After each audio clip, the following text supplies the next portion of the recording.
First and foremost, I want, perhaps like Roger and everybody else, for there to be more of an awareness of what mental health is about, and more of an awareness.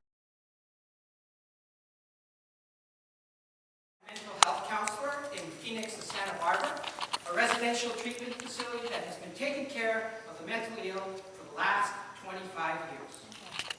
Tonight, I'm going to talk about the importance of the significance of the most vulnerable in our community. And I'm going to begin this talk by talking about my dear friend and mental health commissioner, Roger Thompson, who also happens to have bipolar disorder. Roger and I met in a mental health rally where he had just given a speech talking about how at one time in his life the pain from bipolar disorder was so horrid that he put a gun to his head. And he almost pulled the trigger. Luckily, however, he was able to find some supportive services here in Santa Barbara that helped him out. Roger was top of his class at UCSB. As I go into his apartment and I look at his walls, there's nothing there except one thing. A diploma certifying that he's Phi Beta Kappa, an honor society of the nation's top students. The interesting thing, though, is that over to the side, stacked, are 10, count them, 10 other diplomas of academic honors that he doesn't put up on his wall. Roger was very successful when he graduated from college. He made lots of money, he bought himself a house, and was living the American dream until his bipolar. After his bipolar, in several months, he had lost his job, lost his house, and he had gone into debt. However, knowing him, he bounced back. And several years after, with a little more awareness of his mental illness, he founded the Consumer Advocacy Coalition, or CAC. It is an organization of mental health advocates, and it is the largest in the county's history. And when it comes down to the protection of the mentally ill, Roger is a force to be reckoned with. Every once in a while, though, Roger tires out. He checks into his local psych ward to rest for a while.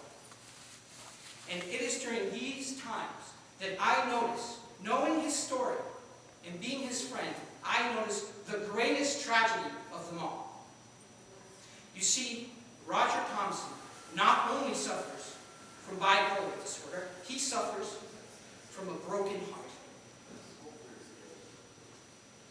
At age 20, Roger married his high school sweetheart, Christy, and several years later, after his bouts with bipolar, she divorced him. And I get that all the time. I get that all the time with people who have a mental illness.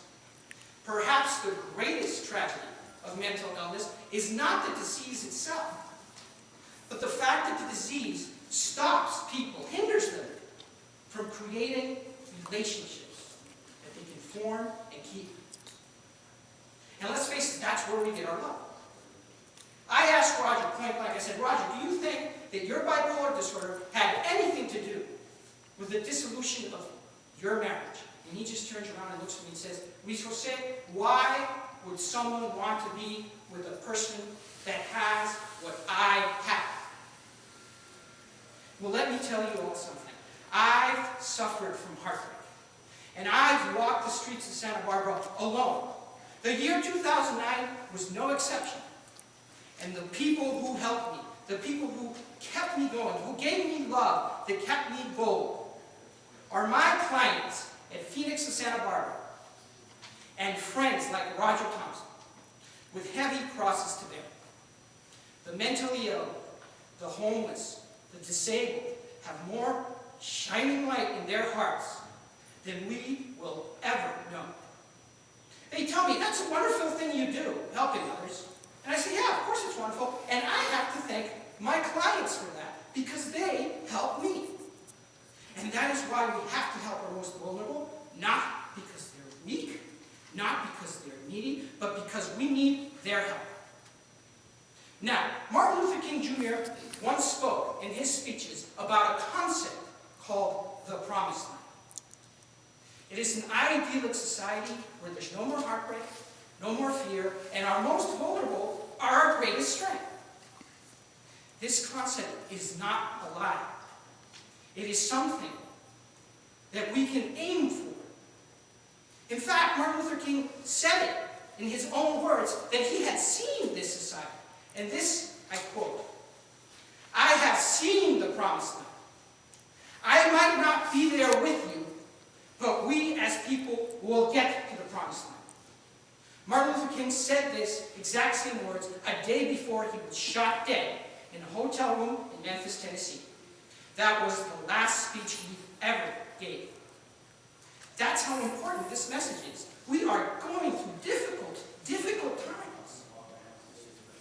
The concept of the promised land is something that we can hold on to, something that gives us hope, something that has been there since the beginning. But honorable audience, and here's my point.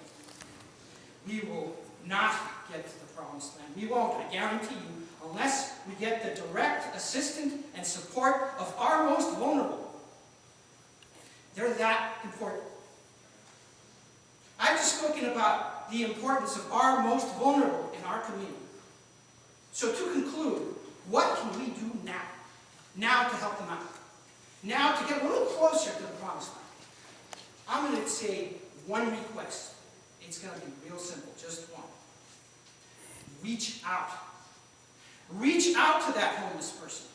Reach out to that person who is mentally ill. Reach out to a person that is more vulnerable than you are. It can be a family member or a friend. Just do it. And do it as soon as you can. Why? Well, our society and our good hopes.